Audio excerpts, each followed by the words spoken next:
Je vous souhaite la bienvenue sur cette série balado qui s'appelle « La personne au cœur de l'oubli ».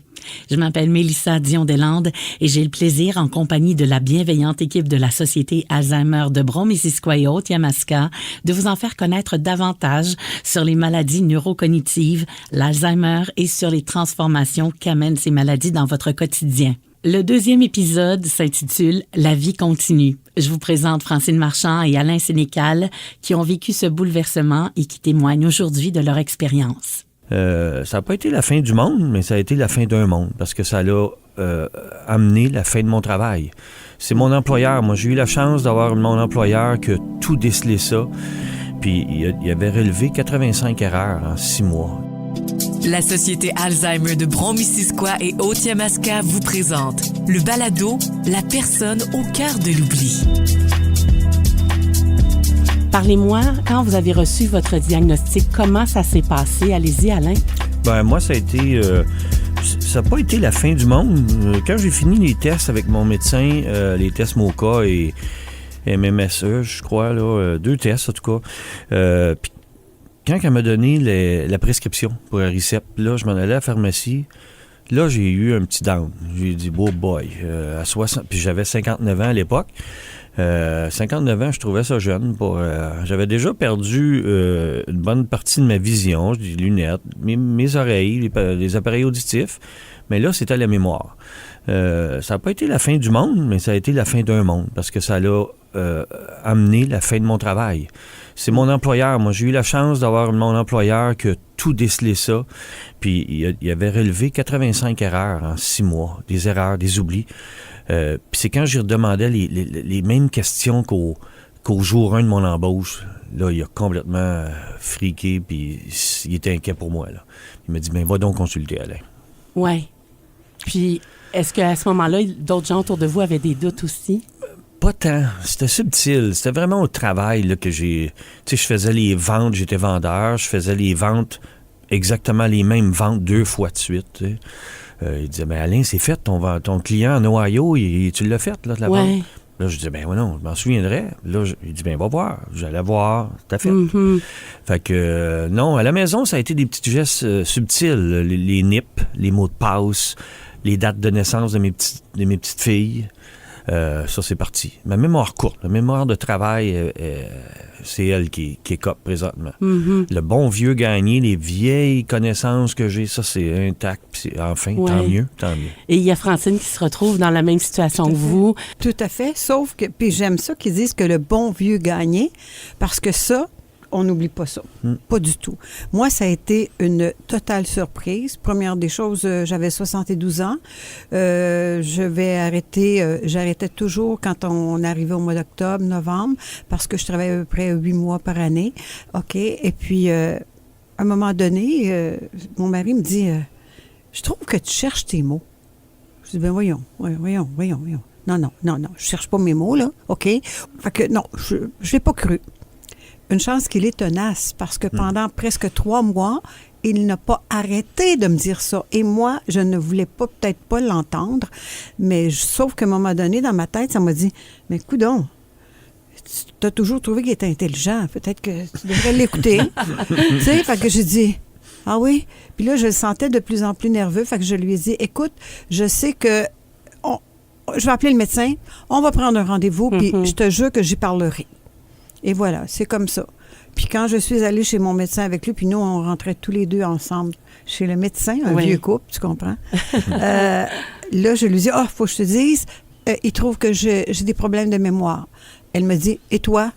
Ben depuis qu'il me dit ça, des fois, je me dis, ouais, c'est vrai que des fois, je cherche, tu sais. Mm-hmm. Fait qu'elle me dit, je vais te faire passer un test, et le test, c'est le MOCA.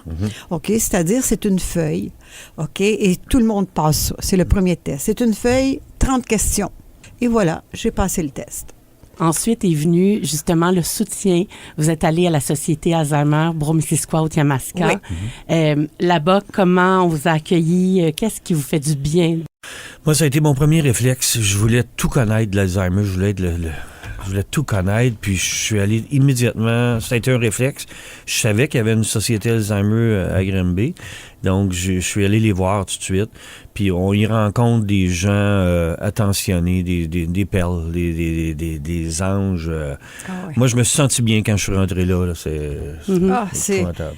Ça se peut pas. Puis moi, j'étais pas du tout du genre à aller demander de l'aide. Jamais, jamais, jamais. J'avais un problème, non.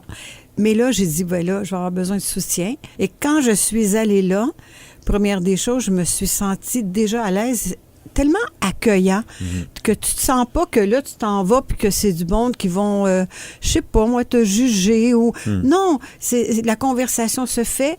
Tout s'est fait en douceur. On rencontre des gens, puis on s'y fait des amitiés extraordinaires parce que on peut voir à l'avance que les gens, comment est-ce qu'ils, leur développement, on dit, ben moi, ça va m'arriver à un moment donné. Là. Fait que ça nous prépare mentalement.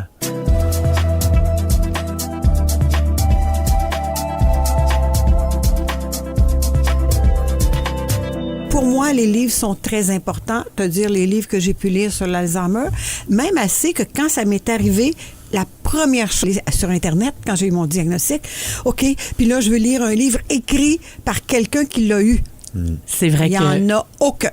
Oh! Aucun livre présente. Moi, je travaille là-dessus, ça fait 3 ans, là. Je vais y arriver, OK? Mais aucun livre a été écrit directement par quelqu'un qui est atteint de la maladie d'Alzheimer. Ce sont tous des proches aidants. Oui, exact. OK? Wow. Ou des médecins. Ouais. Ou des médecins. Ça me prend du temps, mais je vais y arriver. Ben oui. Parce que je suis encore capable. Mais c'est long parce que des fois, je me répète. Et bravo pour cette démarche-là, parce que ça aussi, ça aide. Puis mettons que on vous demande dans votre livre, Francine, et vous, Alain, ce serait quoi votre meilleur conseil? Oh mon Dieu! D'aller consulter au plus vite. Dès que quelqu'un nous fait signe, ça va-tu bien, Alain? Ça va-tu bien, Francine, dans ta vie?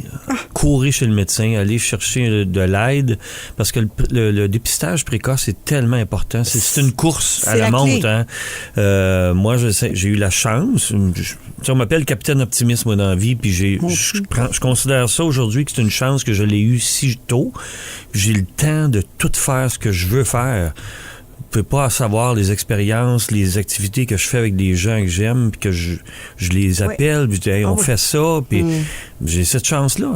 Ça pourrait être bien pire. Moi, il y a tout le temps pire que nous dans la vie. Moi, je fais de la course à pied, je fais du vélo. Si j'avais de la dialyse 3 fois par semaine, je pourrais pas, là. Fait que c'est juste ma mémoire qui flanche. Fait que je pense plus à ce que j'ai perdu, je pense à ce que j'ai encore capable de faire. Oh, que c'est beau. C'est exactement ça. C'est exactement ça. Faut trouver un moyen. Moi, je peux pas courir, j'ai des problèmes cardiaques. OK, bon. Mais de m'intéresser à la vie de mes enfants, à la vie de tout. Je regarde le monde vivre. Je m'allume à les voir fonctionner normalement. Puis je me dis, j'ai déjà été comme ça, mais c'est pas grave. Je maintiens ça de par mes occupations mentales. Exact. OK?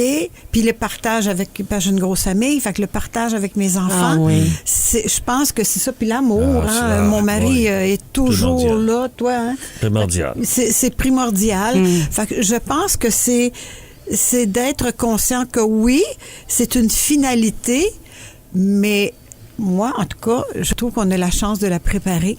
Continuer de rêver. Moi, mon rêve, c'est de finir mon livre. Je continue, puis c'est pas facile, là, mais ça vaut tellement la peine de vivre chaque instant. On en est conscient. La vie est belle. Oh mon Dieu, c'est vrai. Et c'est ça le message. Puis le message, je reviens encore, c'est s'il vous plaît, une chance que j'ai écouté mon mari. Une chance parce que j'aurais pas pu bénéficier tout de suite des soins. Moi, je suis impressionnée de votre façon de voir ce qui s'en vient et surtout de vous accrocher à l'instant présent. Tout à fait. Et de travailler une espèce d'accord entre le bonheur et l'inconnu. Je vous trouve très beau.